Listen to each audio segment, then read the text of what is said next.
Desafios e perspectivas para a gestão pública municipal.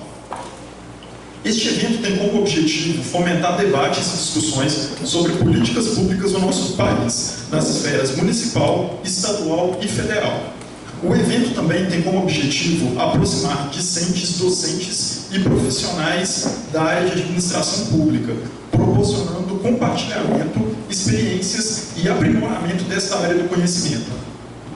O SINTAP é realizado pela DEAD, Diretoria de Educação Aberta e à Distância, pelo curso de Bacharelado em Administração Pública e EAD, e para que o evento possa se realizar, contamos com parceiros, a quem neste momento gostaríamos de agradecer. São eles: Prefeitura Municipal de Teoflotone, Prefeitura Municipal de Capelinha, Prefeitura Municipal de Catugi, Prefeitura de Malacaxita, Câmara Municipal de Teoflotone, Câmara Municipal de Campanário, CDL Teoflotone, a MUC, o SEBRAE, que é sempre um parceiro nas atividades da administração pública, então a gente deixa o nosso agradecimento para o SEBRAE, o Sindicomércio, a Motolíder, a Sigma Assessoria, o Boticário, Barreto Romano, Café Mucuri, Floricultura Cruz e Nova Imagens Formaturas.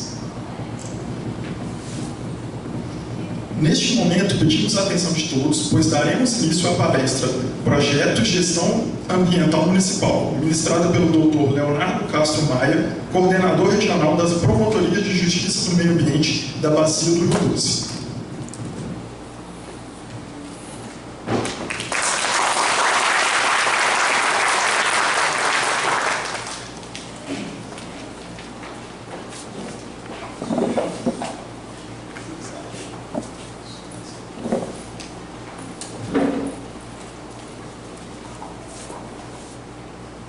Bem, boa tarde.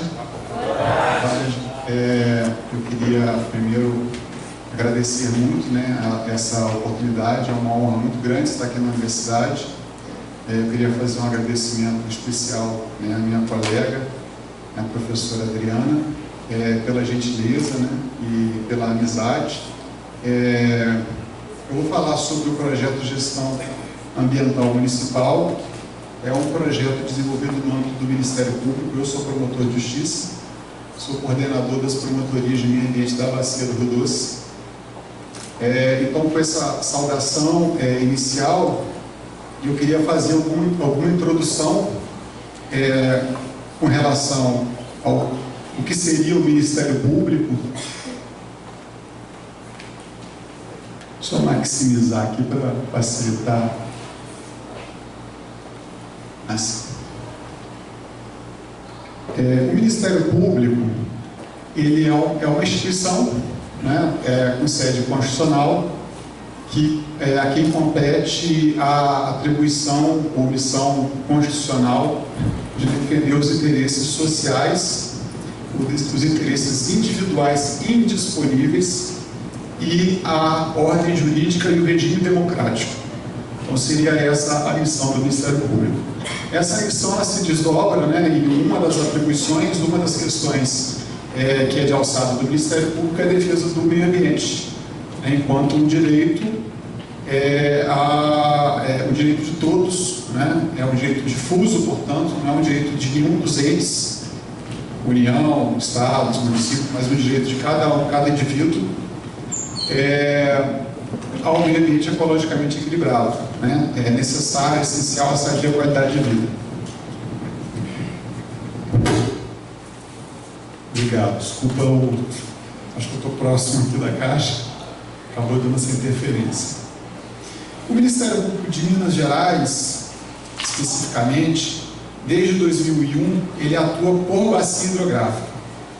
A bacia hidrográfica, várias políticas públicas e vários sistemas como o sistema de defesa civil, o sistema de meio ambiente e o sistema de recursos hídricos.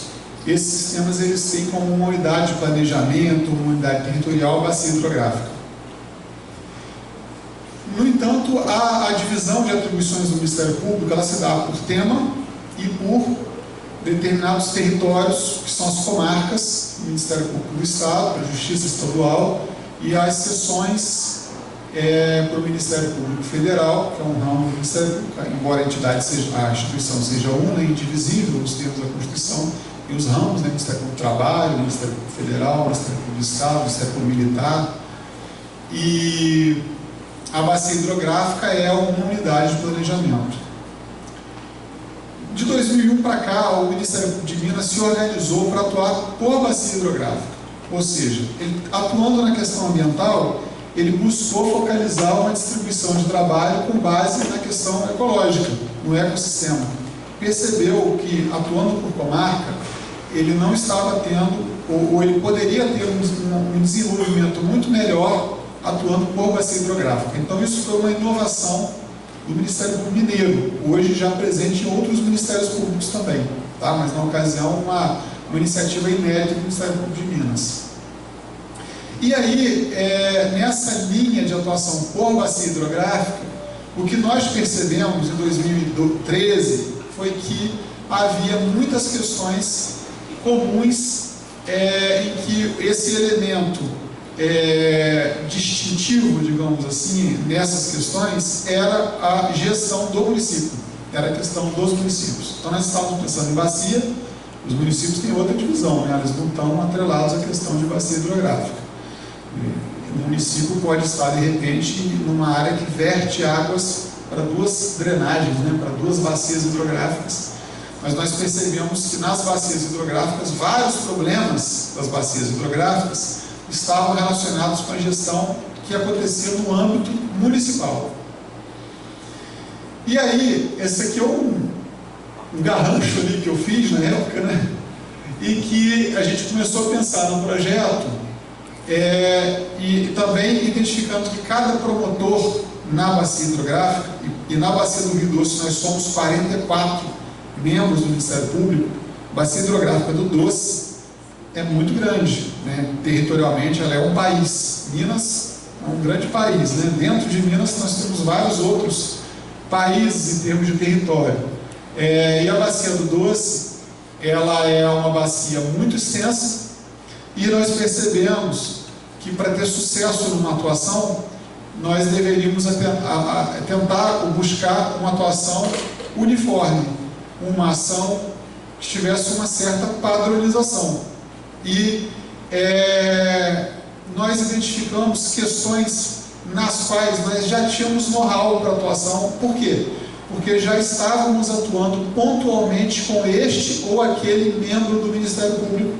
Por exemplo, um promotor na bacia, na comarca de Abre Campo, eventualmente, estou citando assim um acaso, não estou citando um caso concreto, ele poderia trazer para a coordenadoria: olha, eu tenho um caso de problema de resíduos aqui, um problema de lixão, e eu preciso de suporte para atuação nesse caso. Por que acontece isso? Porque também, além dessa questão de atuação por bacia, em razão da problemática ambiental, a gente tem que imaginar que um promotor, por exemplo, numa comarca de Galileia, numa comarca pequena, ele é um promotor que detém todas as atribuições do Ministério Público.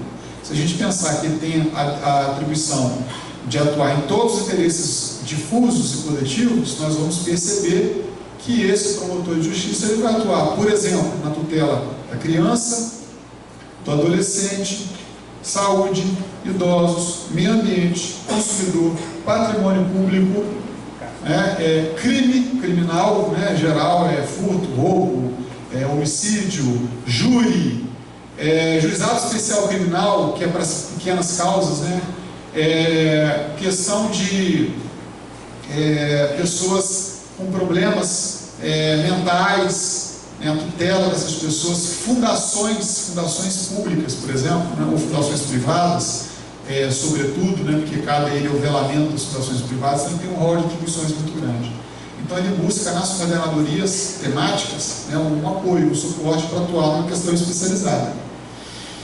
Então nós identificamos, ali não dá para ler muito bem, mas que, por exemplo, para saneamento, que está ali embaixo, nós já tínhamos questões relacionadas à aplicação da Lei 2.503. Essa é uma lei que instituiu uma obrigação para as concessionárias de energia de abastecimento fazer um investimento na preservação da vegetação nativa. Essa lei ela vinha sendo descumprida em muitos locais. Nós já tínhamos ações, acordos, uma série de trabalhos relacionados a isso. Questão de plano de saneamento, abastecimento com água potável, aterro sanitário, resíduos, esgotos, sistema municipal de informações, regularização de unidades de conservação. São questões todas relacionando os municípios. Tá? Identificamos a possibilidade, uma oportunidade de atuar de forma... E nós percebemos também o seguinte: embora tivéssemos o Ministério Público, ele tem um plano geral de atuação, que é um plano geral de atuação para o biênio, né? E nesse plano geral de atuação existem questões que ele entende como prioritárias. Então, por exemplo, chega no ano, como se fosse a campanha da fraternidade, né, para a igreja. Então, chega no ano X, o nosso foco vai ser o combate ao aterro, ao lixão. Então, todo o Ministério Público vai fazer um esforço, embora já seja a atribuição dele atuar com relação a essa questão, naquela circunstância, daquele plano de atuação, ele vai atuar. Embora, por exemplo, resíduos estivessem nos planos de atuação do Ministério Público de Minas, desde o ano de 2002, pelo menos assim de lembrança que eu tenho, nós percebemos em 2014, 2013, que muitas comarcas não tinham nenhum procedimento, nenhum inquérito civil, nenhuma investigação tratando, por exemplo, da questão de resíduos de aterro sanitário. Então a ideia foi, com esse projeto, vamos atuar na bacia inteira, porque não adianta tratar o esgoto de uma cidade e não tratar das cidades, por exemplo, a montante ou a jusante, né, no curso d'água que aquela cidade está situada. Então, o projeto ele foi devidamente organizado, né, parametrizado, e aquelas informações que existiam para cada uma daqueles temas, SISNAMA, que é o Sistema Nacional de Meio Ambiente, regularização das unidades de conservação, saneamento e aplicação da Lei Estadual 2503, mas o saneamento como sendo o carro-chefe do projeto. O saneamento foi o principal assunto tratado no projeto. E o saneamento por meio dos seus 4 serviços, né, que são 4 serviços. A gente tem abastecimento, drenagem urbana, né, resíduos e esgotos. São os serviços de saneamento básico. São serviços considerados serviços essenciais, que devem ser prestados de forma contínua pelo poder público. Eles não podem sofrer nenhum hiato, nenhum problema de continuidade, né? São serviços básicos, assim, que fazem uma grande diferença na vida das pessoas das cidades. Foi então estabelecido, foi apresentado ao escritório de projetos do Ministério Público de Minas Gerais a proposta do projeto de gestão ambiental.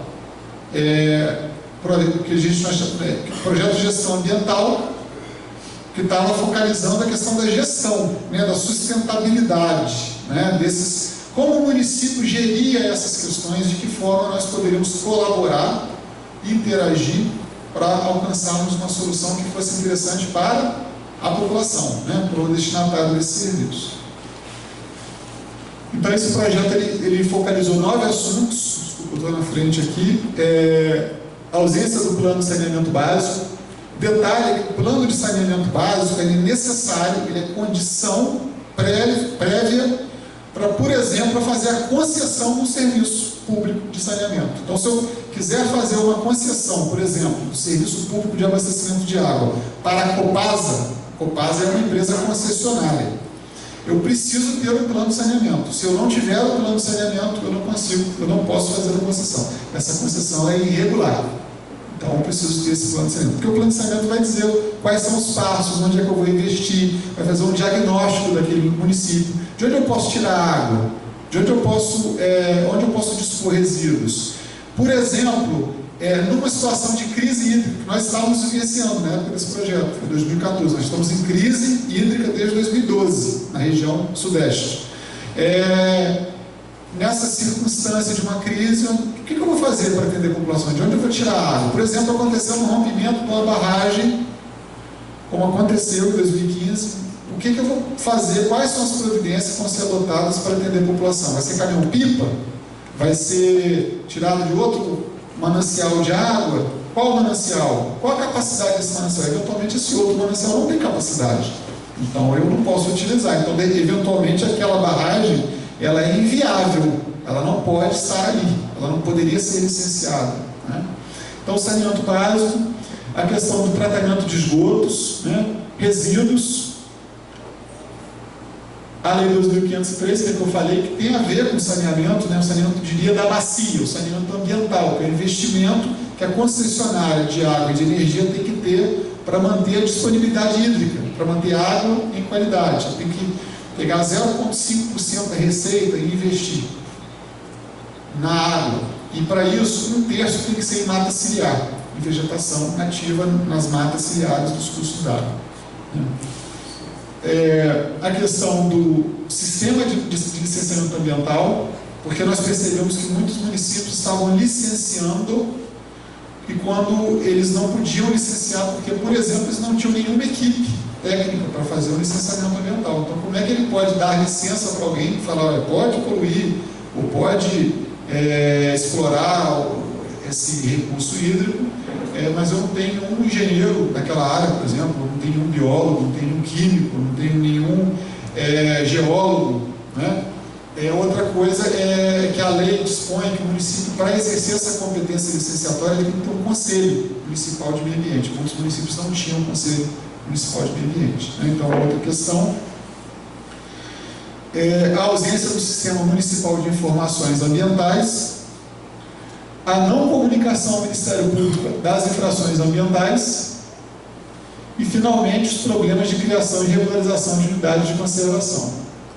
Então, esse projeto ele teve por escopo promover o levantamento da situação na bacia inteira do Rio Doce, cotejar essas informações com outras bases de dados, que as informações foram prestadas pelos próprios municípios, né? Os municípios prestaram as informações, então era validar as informações, preparar material para os promotores, instaurar e instruir um procedimento para cada município, um procedimento, um documento, né, uma pasta com as informações, instaurar e instruir, e a partir dessa instauração, o que seria feito com essa informação? Ou ela vai virar um acordo, uma ação, um encaminhamento para aquele problema, ou se já existir ação, ela vai instruir aquela ação, ela vai passar a instruir aquela ação, ou seja, vai fazer mais prova para aquela discussão.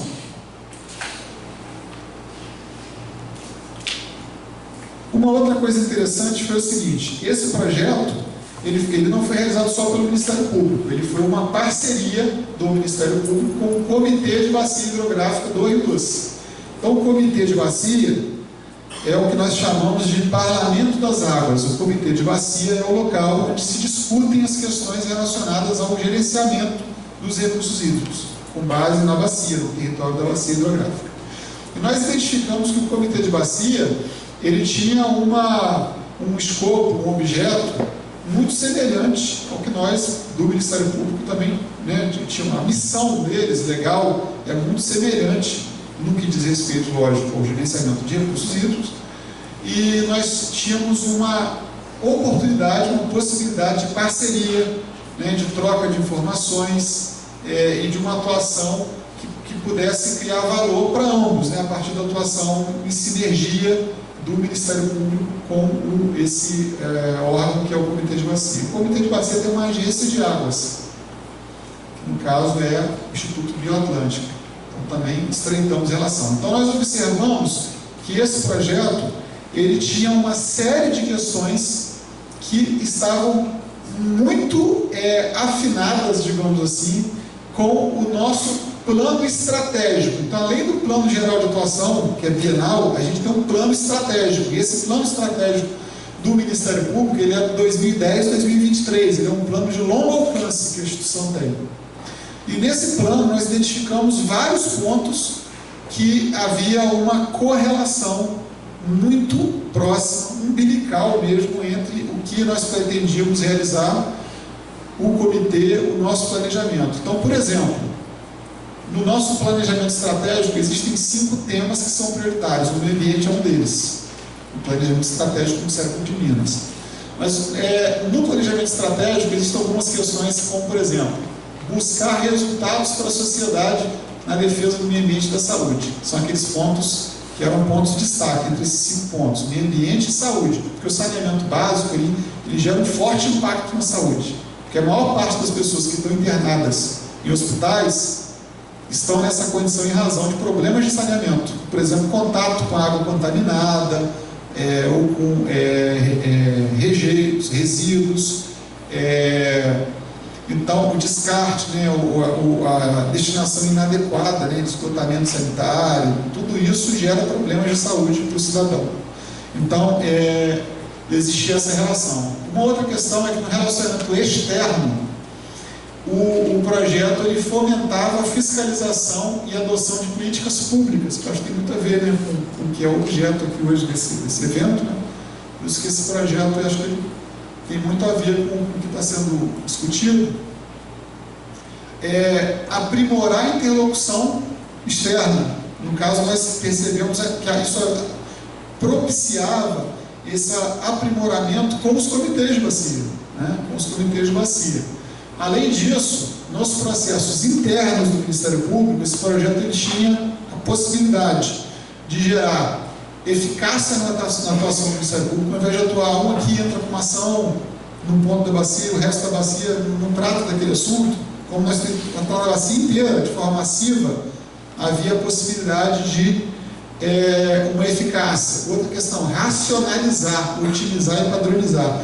Por que cada promotor vai ter que estudar aquele tema, estudar a jurisprudência do Tribunal de Justiça, a jurisprudência do Superior Tribunal de Justiça, a jurisprudência são as decisões dos tribunais nesses temas, a doutrina, o que dizem os pesquisadores sobre aqueles temas, quando nós poderíamos preparar tudo isso e levar para aquele membro, para aquele colega, uma informação pronta para ele, facilitando o trabalho dele, racionalizando, como dizem, né?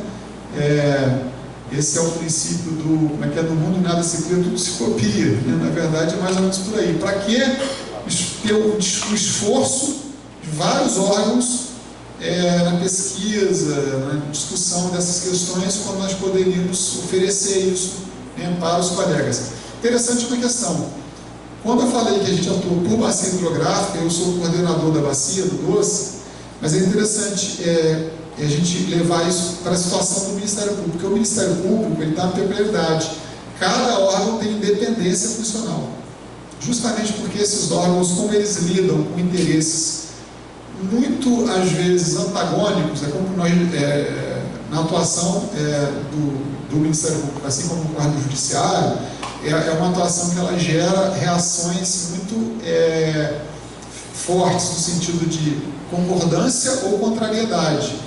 É como a gente fala, a gente já parte do pressuposto que está desagradando 50%. Às vezes está desagradando até 100%. Às vezes você tem dois interesses, duas pessoas, e de repente a solução proposta pelo Ministério Público não é que vai atender nenhum dos dois interesses, é uma terceira solução. Então esses dois vão ficar insatisfeitos.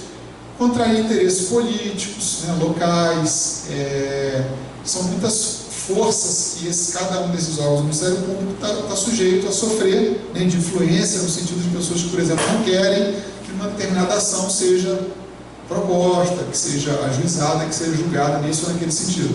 Então, cada órgão tem independência. Então, a nossa atuação na coordenadoria é sempre com a aquiescência, com a concordância daquele órgão. A gente não pode impor a ele uma solução. Não há uma hierarquia entre o coordenador e o órgão do local. O órgão do local, na verdade, ele tem a palavra final. Então, existe uma negociação do próprio coordenador com o órgão local. O primeiro a ser convencido é o promotor da comarca, né, para aderir ao projeto e seguir dentro das linhas propostas, né. Então, tinha a questão de buscar maior uniformidade. Quanto aos recursos, utilizar a gestão dos recursos humanos, físicos e financeiros, diminuindo a concentração de demanda junto aos órgãos de execução, que são esses órgãos, né, das comarcas, e ter a estrutura adequada de apoio técnico especializado na atividade fim. E, finalmente, o último ganho era a questão do aprendizado, ou seja, atuando de uma forma harmônica, coerente, você ter o aprendizado com a própria atuação e conseguir melhorar a atuação. Então, por exemplo, uma ação que ninguém tinha ainda intentado, você ajuizou, aí o tribunal deu o primeiro julgado. primeiras jurisprudências, digamos assim, ou nem a jurisprudência, porque ainda não tem vários julgados, só tem um. Então aquilo ali vai ser um aprendizado para os outros. Vamos melhorar a ação, melhorar o argumento, melhorar a prova, por exemplo. Ah, não entendi que não ficou provado. Então, por que não ficou provado? Ah, porque eu queria também, por exemplo, no juízo, né? Eu queria também que tivesse uma perícia nesse sentido. Então, nos próximos casos, nós vamos buscar essa perícia para não termos mais essa dificuldade, né? Então, esse projeto ele foi apresentado e ele começou a ser executado. Foi feito um formulário eletrônico, né, que foi respondido pelos municípios. E esse formulário ele começou a revelar várias coisas interessantes. Também foi feita uma carta para o promotor da comarca, explicando a ele o projeto, com um vídeo. Ele clicava ali no link, ele viu um vídeo explicando o projeto, falando: olha, você, promotor da comarca, da Bacia do Doce, pode ou não aderir ao projeto. Se você aderir, vai ser publicada uma portaria de cooperação no Diário Oficial. Nós vamos atuar em conjunto. A instrução vai ser feita toda no âmbito da coordenadoria. Quando tiver o procedimento completo, ele vai ser devolvido para a promotoria com uma proposta de atuação. E o promotor pode mudar o acordo, mudar a ação, botar uma letra diferente, organizar conforme o padrão, a forma de atuação daquele órgão que ele atua, que ele é titular. Nós tivemos quase 100% de adesão, né? É que eu me recorde, um membro apenas não aderiu, e por questões estratégicas, né? Ele expôs na época, não, essa questão, eu estou discutindo uma outra questão agora, que é uma outra prioridade, até na área da infância, e eu não posso agora entrar nessa questão, nessa negociação, sob pena de eu frustrar a solução da questão da infância e da juventude. Mas assim que resolver, eu vou aderir. E de fato, posteriormente, houve adesão. Então, uma adesão muito bem forte. E houve a fase de análise dos dados de diligência. Quando recebemos os formulários dos municípios, por exemplo, o município era perguntado a ele: você tem plano de saneamento básico? Imaginem, muitos municípios informaram que não tinham plano de saneamento básico. E nós descobrimos que eles tinham plano de saneamento básico. Olha que coisa. O município, que é aquela sede local, que tem que ter aquele documento como seu norte, digamos, para a questão do saneamento, ele informava: não tem um plano. E quando nós olhávamos, por exemplo, na agência reguladora, que é a ARSAI, que é a agência reguladora da Copasa, por exemplo, nós identificávamos lá o plano dele. Tinha lá um plano de saneamento básico, às vezes só para o serviço de abastecimento de água. Por quê? Porque interessava ter o plano de abastecimento, o plano de saneamento básico de água, para que houvesse a concessão do serviço de água para a Copasa. Mas às vezes o prefeito, naquele momento, ele estava alheio a essa informação, né? Então era uma coisa até curiosa. Você está com o prefeito numa sala de negociação, você fala: olha, o senhor, o plano de saneamento básico? Não tem. Não, mas tem, está aqui, ó. O saneamento básico do seu município está aqui. E depois nós discutimos como cumprir o plano de saneamento básico, ou se era necessário fazer um outro plano de saneamento básico. Nessa atuação também, em colaboração com o Comitê de Bacia Hidrográfica, o CBH12, nós identificamos uma oportunidade única de atuação. Pelo seguinte: quando nós chamamos os municípios, um dos problemas, o maior problema, né, o primeiro problema que o próprio município coloca para cumprir qualquer obrigação, é a falta de recurso. Existe uma dificuldade muito grande, né, de captar recursos para fazer esse tipo de plano, obra, etc. São intervenções muito caras, né, que custam recursos públicos. E, no entanto, nós percebemos que o Comitê de Bacia Hidrográfica ele tinha disposição de custear os planos de saneamento básico. Então, toda a Bacia do Doce, o Rio Doce, hoje tem plano de saneamento básico, porque foram todos custeados, ou a grande parte deles, pelo Comitê de Bacia Hidrográfica. Então nós estávamos dando suporte ao Comitê de Bacia Hidrográfica, porque nós estávamos conduzindo aquele município a fazer o plano de saneamento básico. Estávamos ajudando o município, porque estávamos fazendo casamento, na verdade, dele com o Comitê de Bacia Hidrográfica. O Comitê de Bacia precisava, tinha como objetivo os planos de saneamento realizados, e os municípios tinham necessidade dos recursos para fazer os planos de saneamento básico. Na verdade, houve um avanço muito interessante, porque os municípios, na verdade, eles não tiveram, muitos municípios pequenos não têm equipe para fazer plano de saneamento básico. Então, o Comitê de Bacia contratou uma empresa, fez uma licitação para que ela fizesse o plano de saneamento básico. Ainda nessa linha, nós ajudamos o comitê. Por quê? O plano de saneamento básico, ele é produzido, né, não sei se alguém aqui sabe mais ou menos, mas na prática, ele se dá por meio, em geral, né, na maior parte dos casos, 8 produtos que ele entrega, na verdade. Faz o diagnóstico, ele tem um outro caderno com uma proposição, então ele tem 8 cadernos, digamos assim, 8 produtos. E nós identificamos que os primeiros planos de saneamento básico que o Comitê de Bacia Hidrográfica contratou, eles não abordaram todas as questões que a lei de resíduos, então, que era de 2012, elencava como sendo necessárias. Então, na verdade, esse plano de saneamento básico, ele estava incompleto. E a lei de resíduos fala o seguinte: olha, os municípios só vão poder receber financiamentos federais na questão de resíduos se eles tiverem um plano de resíduos conforme o artigo 19 da lei, que tem lá os seus requisitos. Então nós percebemos que vários municípios, vários planos de saneamento básico, os primeiros, eles não cumpriam a exigência da lei. Então nós também ajudamos o comitê, porque nós chamamos essas empresas que tinham feito, já tinham entregado, concluído o trabalho, mas nós falamos: olha, o trabalho não está completo, faltam algumas questões então vamos fazer um produto 9, um complemento. Perfeito, vamos fazer um produto 9, um complemento. Por quê? Se não fizerem o produto 9, existem consequências legais para isso. Porque existe até um crime ambiental, que é deixar de cumprir a obrigação de relevante interesse ambiental. E nós identificamos que essa era uma obrigação de relevante interesse ambiental. Então nós também ajudamos ao Comitê de Bacia, que já tinha contratado, feito alguns planos, e com isso não houve necessidade de despender um comitê ou o município mais recurso público, né? Então também ajudamos na questão da economia do recurso público. E essa iniciativa, ela foi objeto de uma avaliação no ano passado pelo Tribunal de Contas da União, uma auditoria operacional. Foi a primeira auditoria operacional que o Tribunal de Contas da União fez sobre os recursos hídricos, o sistema de recursos hídricos. A Lei de Recursos Hídricos de 97, a Lei 9.433, o Tribunal de Contas da União, ele queria saber se essa lei estava sendo efetivamente cumprida. Então ele fez uma avaliação, uma auditoria, e ele identificou essa prática desse projeto, e com relação a essa questão que eu acabo de colocar como sendo uma questão digna de elogio, uma digna de nota, fez uma menção no relatório de auditoria que ele emitiu acerca dessa questão do sistema de recursos hídricos. Depois da análise de dados, a gente fez perícias em campo. Fizemos uma outra parceria com uma OCIP, uma organização, né, do terceiro setor, porque nós tínhamos uma dificuldade, precisávamos de um biólogo, que identificamos que era o profissional que naqueles projetos, naquelas demandas por informações técnicas, seria o profissional que, digamos assim, ele detinha um campo mais amplo de atuação, então ele poderia atender as várias demandas que o projeto de gestão ambiental exigia.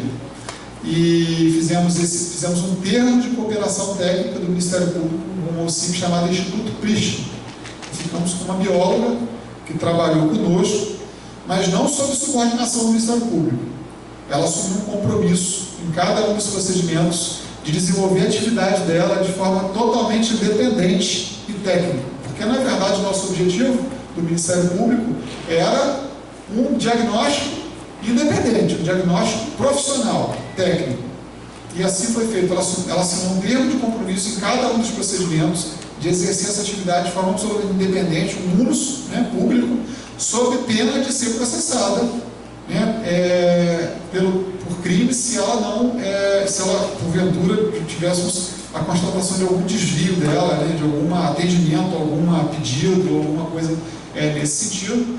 E ela foi em todos os aterros, em todos os municípios, em todas as estações de esgotamento sanitário e assim por diante, e fez laudos periciais de todas essas áreas, de todas esses pontos locais que eram de interesse do projeto, né? que é um aterro da Bacia do Doce, me recordo agora da cidade, o Evandro, que é o nosso motorista, estava ali. No fundo ali não dá para ver, mas tem uma caminhonete branca lá atrás, né, que é o veículo que foi usado na fiscalização.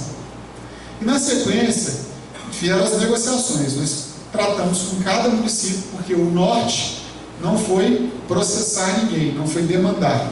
O norte da atuação, o nosso horizonte era resolver o problema. Inclusive sensibilizando o prefeito. Falando com o prefeito, por exemplo, que cada prefeito ter um aterro não era viável. Era como se eu precisasse, por exemplo, vir para cá, para a universidade, eu fosse um aluno, um professor que morasse aqui em Teoflotone, ali no centro, eu tivesse que vir para cá, precisasse de um veículo, e eu comprasse um ônibus. Eu viesse dirigindo o ônibus sozinho, todo dia. Ou eu ganhasse um ônibus. Na primeira oportunidade que o ônibus desse um problema, quebrasse uma peça, o que eu ia fazer? Eu não ia mais conseguir andar. E eu ia estar dirigindo um ônibus que gasta combustível para carregar 40 pessoas, mas eu ia estar andando sozinho nesse ônibus. Quando eu chegasse aqui, eu ia ter dificuldade para estacionar o ônibus, né? Porque o ônibus ele é muito grande.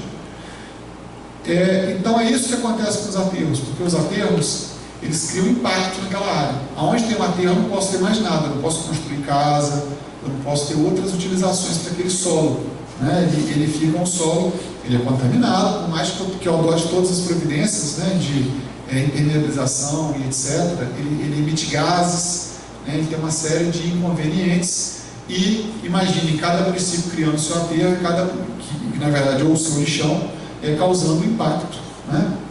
E uma máquina, por exemplo, um trator esteira, ele tanto trata 1 quilo, uma máquina do tamanho desse palco aqui, ele arrasta 1 quilo, ele arrasta 1 tonelada, né? Então o município que não tem todo aquele volume, não faz sentido ele manter o trator, ter um operador, responsável técnico e assim por diante.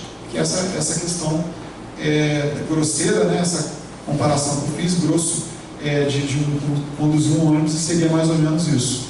E uma outra questão é colocar para o prefeito o seguinte: olha, prefeito, o saneamento básico ele faz impacto brutal na vida da pessoa que está na cidade. É uma questão realmente, não é estadual.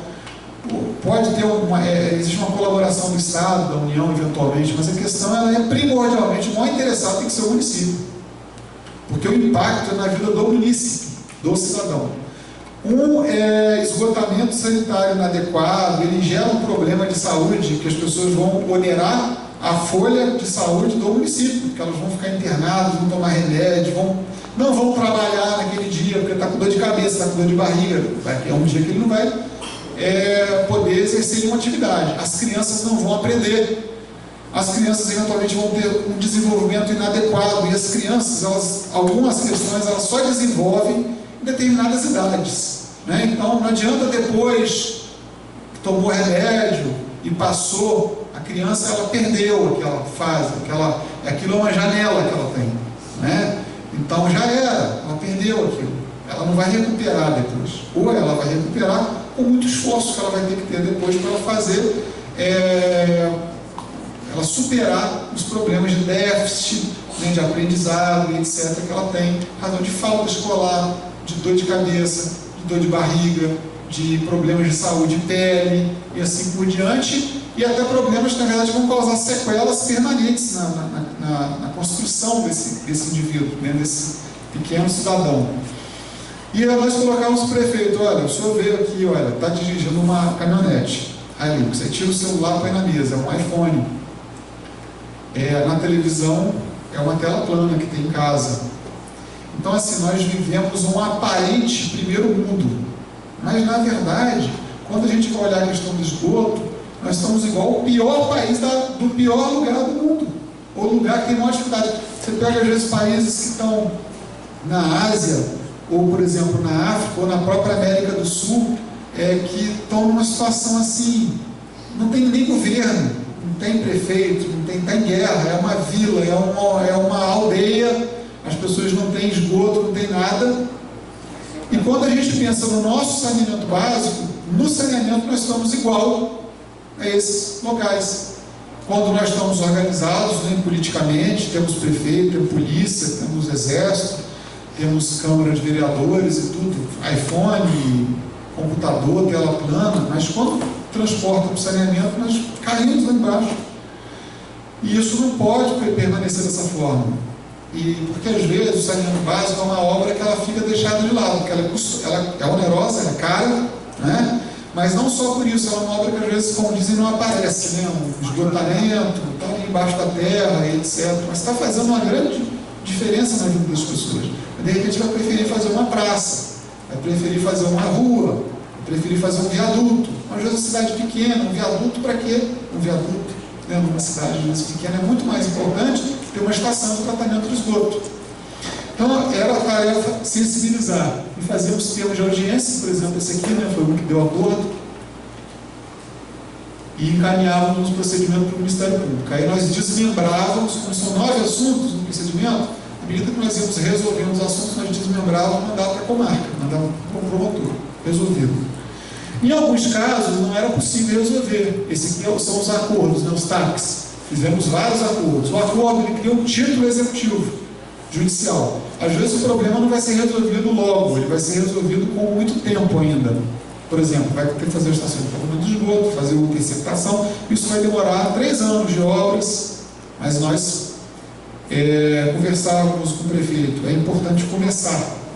E ainda que nós vamos combinar um prazo, ninguém quer fazer alguma coisa que não seja factível pelo município. Então o município precisa de quanto tempo? Eu não sei. Então nós colocávamos, olha, o primeiro ponto que nós precisamos é saber a impressão do município. Esse problema agora está levantado, ele está claro. Qual que vai ser o encaminhamento para resolvê-lo? Desculpa, eu não estou olhando meu tempo, mas aí me avisa e fala qualquer coisa, tá? E também ajuizamos ações civis públicas. Muitas ações civis públicas. Mas as ações civis públicas, ajuizadas naqueles casos que não houve acordo, mas nós colocávamos de forma muito clara, olha, não tem acordo, e negociamos muito para tentar fazer um acordo, em alguns casos não foi possível, nesses casos que não foi possível, nós deixamos claro, olha, o Ministério Público, ele tem por obrigação legal promover uma ação. Ele tem conhecimento, já reuniu todas as provas, já chamamos, já tivemos várias audiências, várias tentativas de negociação, não foi possível fazer acordo. Então, senhor prefeito, nós vamos ajuizar uma ação. Mas é preciso deixar claro o seguinte, ajuizada essa ação, se no momento seguinte, no primeiro dia depois da ajuizamentação, o senhor perceber que é possível fazer um acordo, nós temos interesse em conhecer a proposta e fazer o acordo. Então, assim, o objetivo, não, ele ajuizou a ação porque ele não quer mais para conversar, não quer mais acordo. Não é isso. A ação é porque nós somos obrigados a ajuizar. E a ação vai demorar muito tempo para ser julgada. Uma ação demora muitos anos para ser julgada. A justiça, ela é muito atribulada, é muito morosa, né? Todo mundo conhece o problema de morosidade, e existe questão de ampla defesa, de contraditório, de procedimento, né? E tudo isso vai ser observado. E o poder público, ele tem prerrogativas que as outras partes não têm. O poder público ele tem alguns prazos que são maiores, então uma série de prerrogativas. As liminares para serem dadas contra o poder público, elas têm que ter observado determinados requisitos e assim por diante. Então tudo isso nós deixamos claro, mas se a ação vai demorar 5 anos, ela vai demorar 5 anos a partir de hoje, ou a partir de daqui a um ano, aí já serão 6. Então, nós instruímos, conversamos, tentamos de negociação, não é possível, nós vamos ajuizar a ação. E queremos fazer acordo ainda assim, depois do ajuizamento da ação. Se tiver qualquer interesse, nos procure. E se nós identificarmos soluções para os acordos, nós também as apresentaremos. Então, às vezes nós chegávamos a um acordo parcial. Falávamos assim, olha, em relação à questão do plano de saneamento de resíduos, nós temos acordo, mas do plano sanitário não. Então nós conversávamos. Então faríamos o acordo parcial para os resíduos e para o plano de saneamento. A questão controvertida, ela vai para o juízo, né? Além disso, o promotor, ele teve ressalvada, como eu falei, que era a independência profissional dele, porque ele recebia o material dessa forma. Ele recebeu um e-mail, e nesse e-mail falava: estimado colega, segue o material de apoio, consistente, por exemplo, em uma administração pública, ou em um acordo, ou seja lá o que for que tivesse sido produzido, um estudo. E aí eu vinha falando.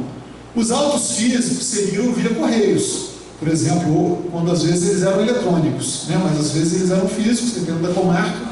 Então, por exemplo, os autos físicos seguiram pelos correios, ou não, né? Ou pelo via eletrônica, se for um processo eletrônico naquela comarca, porque está dando a instalação, né, dos processos eletrônicos, ela não era na época nem 100%. Junto aos autos físicos, anexamos uma cópia reduzida na contracapa, com os dizeres minuta enviado ao e-mail do promotor. Porque nos autos, nós não encaminhávamos a petição, porque o promotor poderia alterá-la ainda. Então nós encaminhamos para ele eletronicamente. Nos autos tinha só um aviso que tinha sido encaminhado o material por e-mail funcional dele. Tá? E aí, vinha no final, olha, solicita-se tão logo possível, a gentileza de informar a medida adotada, o número identificador do procedimento na comarca, o número identificador da ação judicial proposta. Nesse caso, é um caso de ação, né?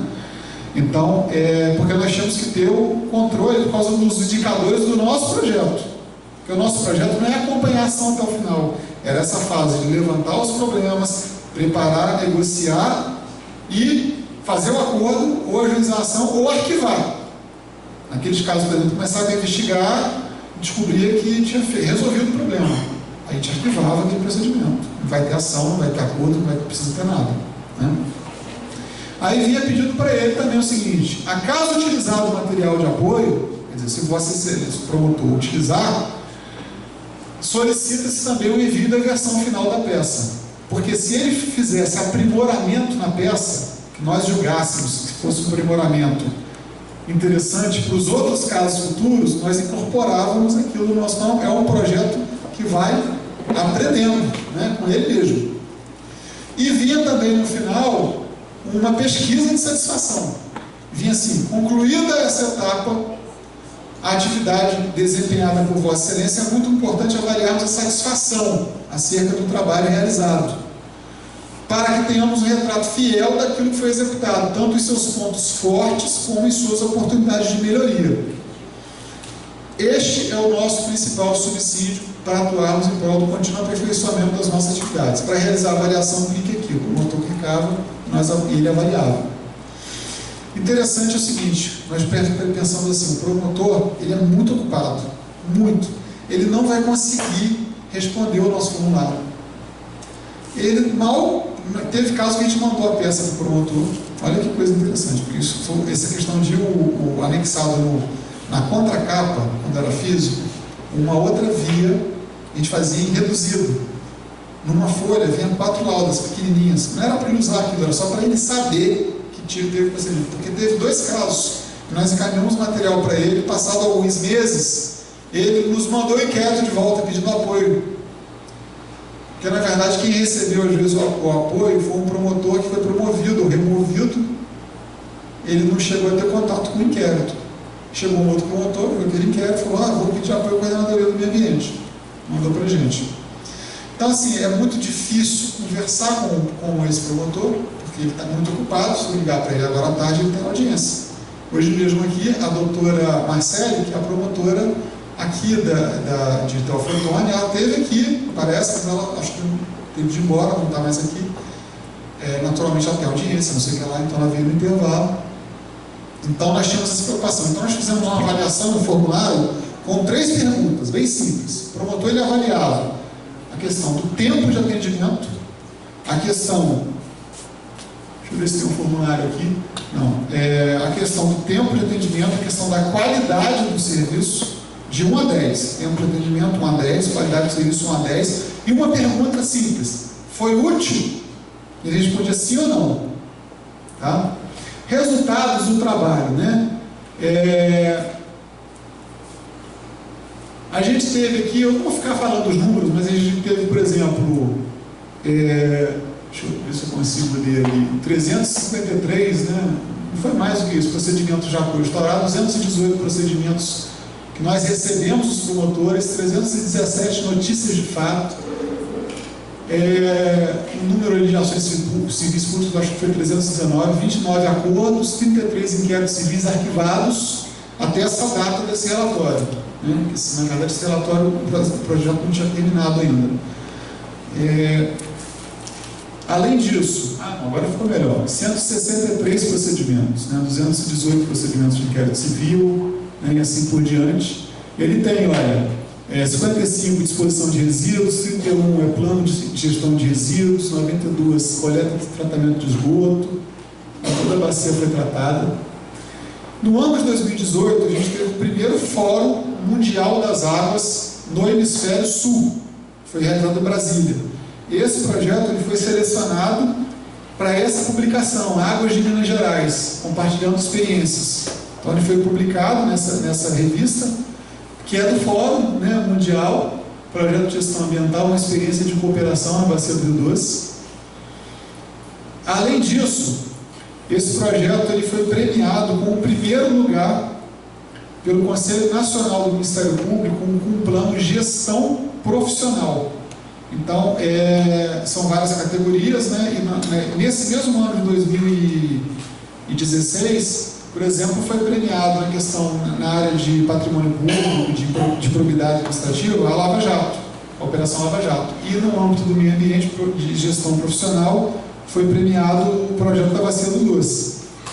Aqui é o formulário, olha, isso aqui são as respostas, Então a gente teve, olha, por exemplo, o serviço que foi útil, 100% dos promotores responderam que sim, foi útil.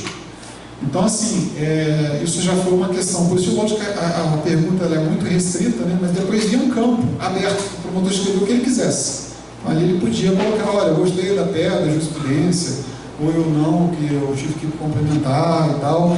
E aqui embaixo foi a qualidade. Na qualidade nós tivemos quase 10, a maioria está ali nota 10 do serviço de qualidade.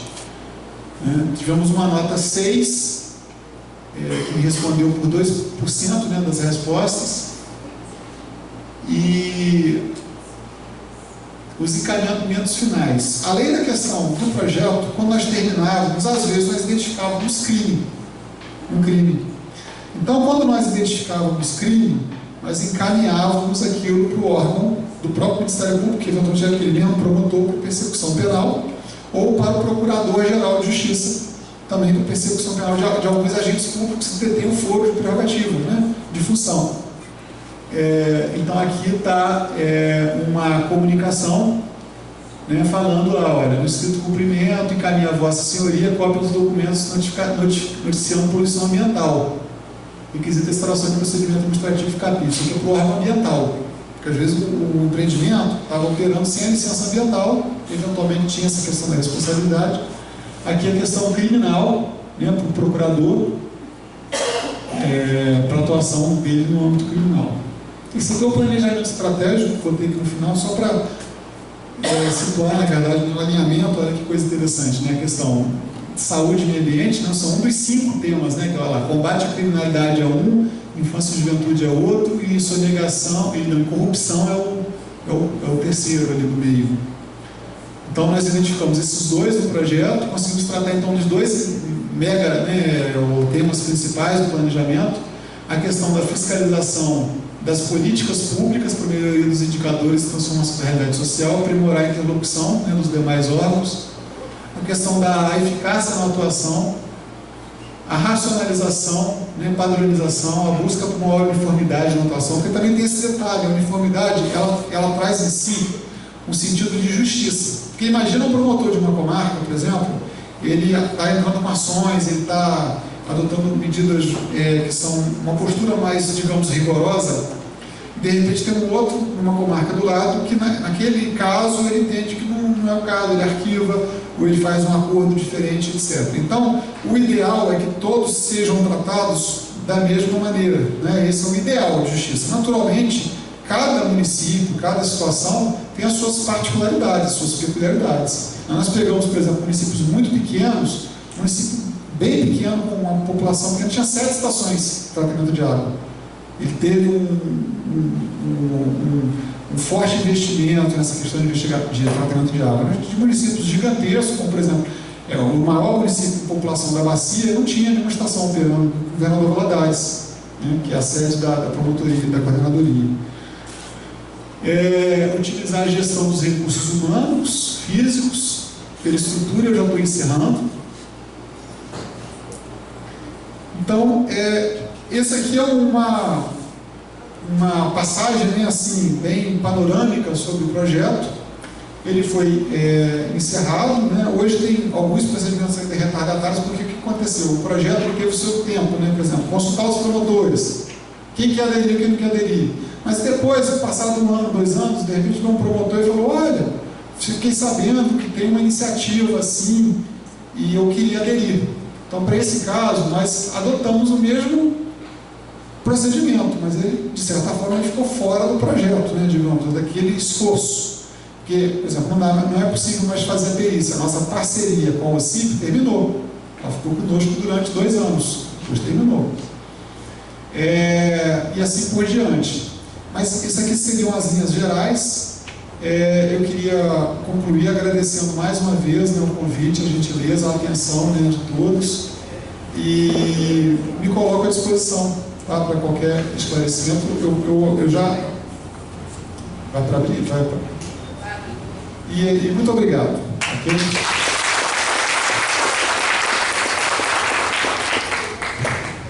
Alguma pergunta?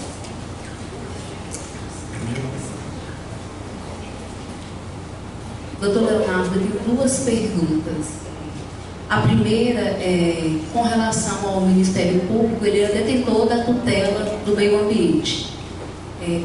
Qual é o papel de vocês? O que vocês fazem, né, na prática, preventivamente, na questão do rompimento das barragens? Preventivamente, antecedendo aos fatos que podem vir a ocorrer e os que já ocorreram na questão do agravo. Então, bem, o trabalho do Ministério Público, muitas vezes, na maior parte dos casos, ele não acontece preventivamente, né? Ele acontece porque nessa parte de barragens, por exemplo, as atribuições principais dele, ele não é o órgão licenciador, né?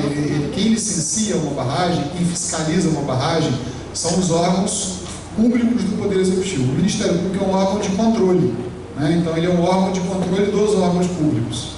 Então, via de regra, a quem cabe atuar preventivamente, essa atuação se dá no âmbito do licenciamento e das outorgas, das autorizações para as barragens. Por exemplo, na barragem de mineração, existe hoje uma lei, Lei 12.334, que é a Lei de Política Nacional de Segurança de Barragens. Essa lei é disciplina que, por exemplo, na barragem de mineração, o órgão fiscalizador é a Agência Nacional de Mineração.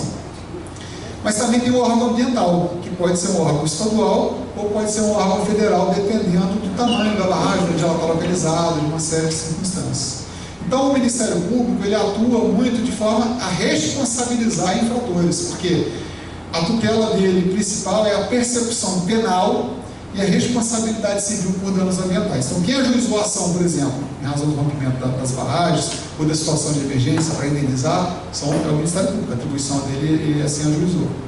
No entanto, considerando problemas que ele constatou, por exemplo, com relação a algumas barragens, hoje existem mais de 20 ações civis públicas preventivas de barragens que não romperam. Então, o que o Ministério Público fez nesses casos? Ele descobriu problemas possíveis nas declarações de condição de estabilidade, porque cada barragem ela deve ter uma declaração de condição de estabilidade, que a gente chama de DCE. Então, por exemplo, as barragens, as 2 que romperam com grandes danos, né, que foi a barragem situada em Mariana, da Samarco, e a barragem de Brumadinho, da Vale, essas barragens, elas tinham declaração de condição de estabilidade. Aquelas barragens que não têm declaração de condição de estabilidade, que são consideradas inseguras, essas já são objeto de atuação do Ministério Público, já entra com ação, já dá com providência. Essas barragens que eu estou citando, elas tinham declaração de condição de estabilidade dada por uma auditoria. Acontece que na investigação do caso de Brumadinho, que de certa forma corroborou questões que haviam sido inicialmente levantadas no caso de Mariana, foi constatado, por exemplo, a empresa que, por exemplo, deu a declaração de condição de estabilidade da barragem de Brumadinho, ela, posteriormente, ela mandou a comunicação ao Ministério Público, quando ela começou a ser ouvida, os auditores foram presos, né, foi pedida a prisão preventiva deles.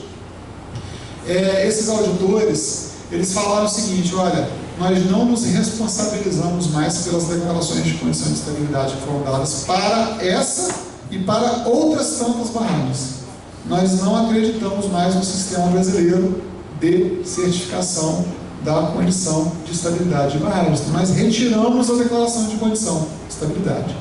Nessa circunstância, o Ministério Público ajuizou essas ações, mais de 20 ações, e já fez vários acordos para quê? Para que fossem contratadas auditorias externas, auditorias que nunca foram contratadas por essas empresas, porque o que nós percebemos foi um problema no próprio sistema de declaração de condição de estabilidade. O que acontece?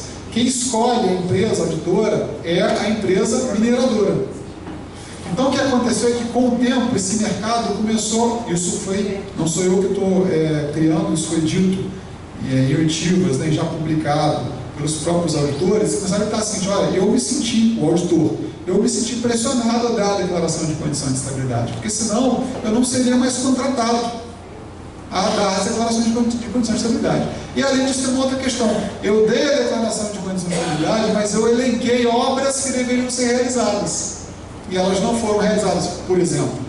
Então, no escopo de tentar solucionar esse impasse, que ainda é um problema, sem não solucionado, o problema do sistema. Estou falando do problema da barragem X ou da barragem Y, estou falando do problema do sistema brasileiro de certificação de condição de estabilidade.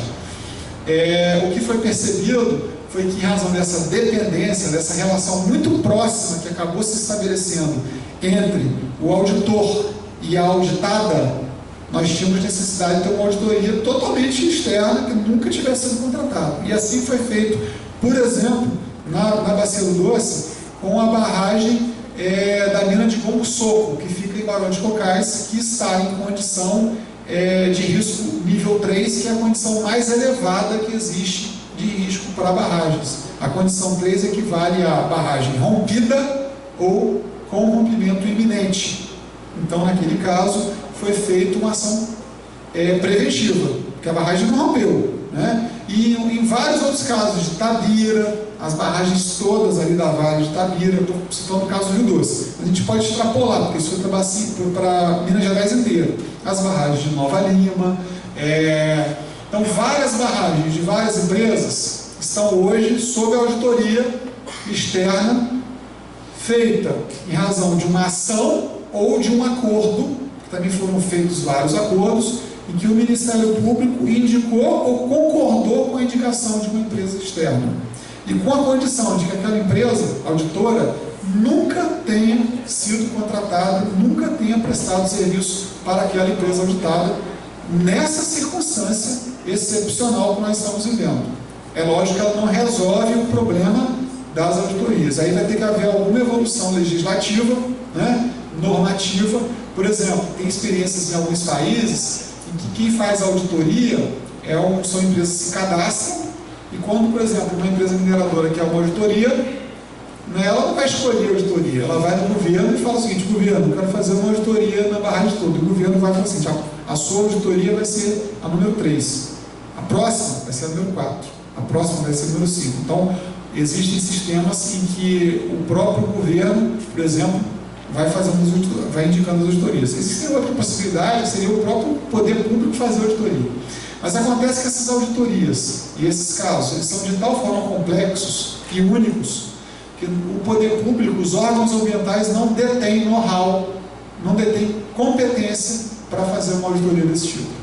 Essas auditorias que eu mencionei, que foram contratadas, parte delas é estrangeira, né? É porque é preciso considerar que barragens do porte dessas que nós temos em Minas Gerais, elas não existem em todos os lugares do mundo, elas existem em alguns locais do mundo, em alguns países, como por exemplo Canadá, Austrália, né, no Brasil. Então elas são empreendimentos relativamente novos na história, digamos, da humanidade, né, elas não existem há tanto tempo, e os seus impactos são muito complexos, né, é necessário muita tecnologia, robô, drone, etc., piezômetro, para poder fazer o monitoramento desse tipo de empreendimento. Então é necessário, de fato, contar com experts, né, com uma pessoa muito especializada para fazer a auditoria. Então, nesse caso específico, para essas barragens, está havendo uma atuação preventiva. Para as barragens já rompidas, a atuação é a tradicional, que é a atuação repressiva. Mas para finalizar, eu diria o seguinte: a atuação repressiva ela também tem um efeito de prevenção.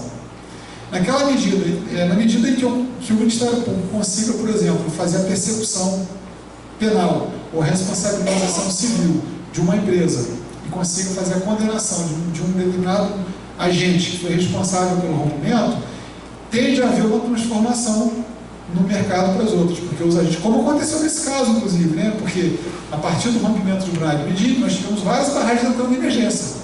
Por quê? Porque os auditores, eles ficaram com medo de declarar a condição de estabilidade. Eles ficaram com receio. Então, as empresas pensaram assim: não, para eu dar a declaração de condição de estabilidade, você vai ter que fazer tal obra. Eu não dou mais. Eu dava, mas eu não vou dar mais. Então, a gente teve uma epidemia de sirene, acionamento de emergência, evacuação, etc., em todo o estado de Minas Gerais, e ainda estamos tendo os problemas de rompimento de barragem, que são problemas da sociedade moderna também, né? Da complexidade do nosso mundo, né? Da nossa sociedade. E isso, há quem diga, por exemplo, há uma perspectiva de rompimento, de um grande rompimento, de um grande acidente, em razão do risco que esses empreendimentos têm em si, pelo menos um por ano, entendeu? Hoje existem estudos, né, que fazem referência a isso. De qualquer forma, o trabalho importa. O nosso trabalho é tentar diminuir o risco, né, alterar, no que for possível, o modus operandi, né, desses empreendimentos, alterando a tecnologia ou a forma de exposição. Por exemplo, essas duas barragens que romperam, elas foram as barragens de alteamento a montante. Nós temos 3 grandes possibilidades de construção de barragem de mineração. Essas são de alteamento montante. O alteamento montante é a mais comum e a mais perigosa. Essa foi banida, ela não pode mais ser feita em Minas Gerais. O Ministério Público ajuizou uma ação em 2016, essa ação foi julgada agora recentemente procedente. Mas além disso, foi apresentado aquele projeto de iniciativa popular, que foi capitaneado pelo próprio Ministério Público, na verdade ele que construiu, chamado Mar de Lama Nunca Mais. Projeto Lei de Mar de Lama Nunca Mais. E esse projeto colheu assinaturas em todo o estado de Minas Gerais, e afinal ele foi votado, ele entrou em vigor, né? E ele está agora, nele consta que não é possível mais licenciar atividades de alteamento a montante, e as que existem deverão ser descomissionadas, né? Elas deverão ser, elas têm que ser descaracterizadas, não podem mais ser barragens, têm que ser alteradas para virarem outras coisas. Nós temos uma situação interessante lá no nosso município, porque a Cobasa, juntamente com o órgão estadual, atuou na interdição, né, de um matadouro que nós tínhamos na cidade. Ele está desativado há algum tempo, né, com a alegação de estar depositando os rejeitos, né, no rio. Porém, a Cobasa, ela está lançando o esgoto que deveria ser tratado também nesse rio. E, no entanto, ainda não houve nenhuma medida, nenhuma notificação quanto à cessionária para resolver essa situação que está instalada lá e está acabando com a nascente do rio e com o percurso, né, e as vegetações ribeirinhas. Qual cidade? Araçuaí. E vai chegar lá na minha cidade. Ok, certo.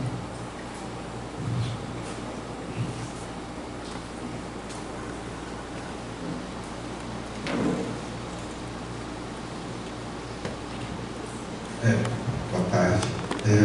Minha pergunta para o senhor é o seguinte: como é que se dá a questão da efetivação das legislações de proteção das matas ciliares, que pelo menos eu percebo um grande gargalo quando a gente fala de São Francisco, por exemplo, é um rio que está morrendo. Mucuri é outro, aqui é todo assoreado. Não o Mucuri em si, mas o Rio Todos Santos é totalmente assoreado. E aí a pergunta, além disso também, é mais ou menos essa, só essa pergunta por enquanto. Bem, com relação a essas áreas, elas são áreas de preservação permanente pela legislação, né? Mas elas foram objeto de uma certa flexibilização ou mitigação com base no novo Código Florestal. Então, o novo Código Florestal, ele foi menos protetivo do que o primeiro código, o segundo, na verdade, mas o Código Florestal anterior, que era de 1965. Então, apesar do agravamento desse quadro, desse cenário geral, o novo Código Florestal, ele, de certa forma, ele acabou flexibilizando, né? Então, na nossa concepção, houve um retrocesso, né, na parte da proteção da área permanente. Essa questão, ela concentra a maior parte dos procedimentos do Ministério Público de Minas Gerais. Então, hoje, o Ministério Público de Minas Gerais, a maior parte dos procedimentos de inquérito civil, que são investigações civis, não são criminais, as civis, a maior parte é ambiental. E quando você pega o ambiental, a maior parte é de área de proteção permanente. Ação, acordo, tratando de área de proteção permanente. E de reserva legal também, mas principalmente área de proteção permanente. Hoje a maior incidência de atuação de causa, etc., é justamente essa, a área de proteção permanente. É onde o Ministério Público mais gasta esforço, mas ele mais agilização, onde ele mais atua, é na questão de área de preservação permanente, né? Agora, com o Código Florestal novo, houve um questionamento dessa nova ordem normativa por parte também do Ministério Público. Ele ajuizou 3 ações diretas de constitucionalidade do Supremo Tribunal Federal, que foram julgadas, né? E o acordo foi recentemente publicado. Então, essa questão agora ela acabou, não tem mais discussão. E o Supremo Tribunal Federal entendeu que essas questões, essas alterações, elas são constitucionais, né? Embora ele tenha falado, o Supremo, que não é possível ter um retrocesso ambiental, ele entendeu que nesse caso específico não houve retrocesso ambiental. Ele entendeu que elas são constitucionais. Então, nessa questão, juridicamente, não estou falando que ainda assim tem proteção, tá? Ainda assim tem proteção. Não acabou a área de proteção permanente, ela existe ainda, né? Mas a forma, o grande parte das relações de discutir o retrocesso, essa questão, essa discussão, que era travada pelo Ministério Público, ela acabou, ela pacificou. O Ministério Público, ele respeita a decisão do Supremo, que é o intérprete da Constituição Federal. Então, ali, esse assunto morreu, acabou, né? Agora vai ser o que se está buscando é aplicar da forma como está no novo Código Florestal. Ainda assim, concentra a maior parte dos esforços. Agora, não é esse projeto, não tratou disso, embora tenha tocado no assunto, porque aquela lei que eu mencionei, a Lei Estadual 2503, ela fala que as empresas concessionárias, elas têm que aplicar 0,5% da receita na recuperação das áreas nascentes. E nós percebemos que não há aplicação. Então, ajuizamos várias ações, todas elas nós estamos conseguindo ganhá-las, entre aspas, né? Porque julgadas procedentes, é o termo técnico, estão sendo julgadas procedentes. Então, assim, nós temos uma perspectiva de investimentos que poderão acontecer, já estão acontecendo em algumas comarcas, né, que o processo já acabou, mas em outras ainda estão tramitando, mas naturalmente isso não é suficiente. Uma outra questão que o Ministério Público concentrou os esforços dele é na atuação ou no prestígio, né, ou na implementação do sistema de recursos hídricos, porque a cobrança pelo uso dos recursos hídricos, a cobrança pelo uso da água, ela não acontece em todo lugar. Em Minas Gerais não são muitas as bacias que fazem a cobrança, são pouquíssimas as bacias, e em muitos estados nenhuma bacia faz ainda a cobrança. Mas em Minas Gerais o Doce é um dos pioneiros, o Doce faz a cobrança. E esses recursos, eles estavam contingenciados pelo Estado de Minas Gerais. O Estado de Minas Gerais, ou seja, ele arrecadou a cobrança, mas ele não voltou com a cobrança para o Comitê de Bacia Hidrográfica aplicar. Milhões de reais, um valor muito expressivo. Estava contingenciado, ou seja, estava bloqueado, preso pelo próprio Estado, em razão da crise financeira, de várias questões, mas também para gerar um superávit, um caixa. O Estado já está com dificuldades financeiras, então ele bloqueia os recursos para quando tiver o positivo e o negativo, ele possa ter um incremento, né, nas receitas que ele tem, né? No entanto, nós fizemos no final do ano passado um acordo, então foram liberados muitos milhões de reais para a Bacia do Doce, mas paralelamente nós ajuizamos uma ação.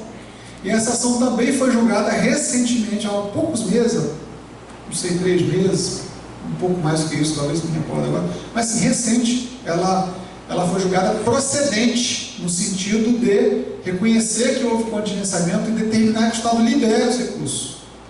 Só que essa decisão que foi dada, ela está em grau agora recursal, porque ela foi julgada pelo juiz de primeira instância, que é o juiz da capital, o juiz da comarca de Belo Horizonte, uma juíza, na verdade, ela julgou procedente, mas o Estado recorreu. E nós também recorremos também, porque houve uma pequena questão ali terminológica que foi utilizada nessa, não muda o pedido, não muda grandes coisas, mas como eles recorreram, vai ter o julgamento, nós recorremos também, porque nós sabemos o seguinte: depois que acabam os recursos, o que a gente fala de transitar em julgado, o que está no dispositivo da decisão, ele vira como se fosse uma lei para aquele caso concreto. Então, como tinha essa vírgula,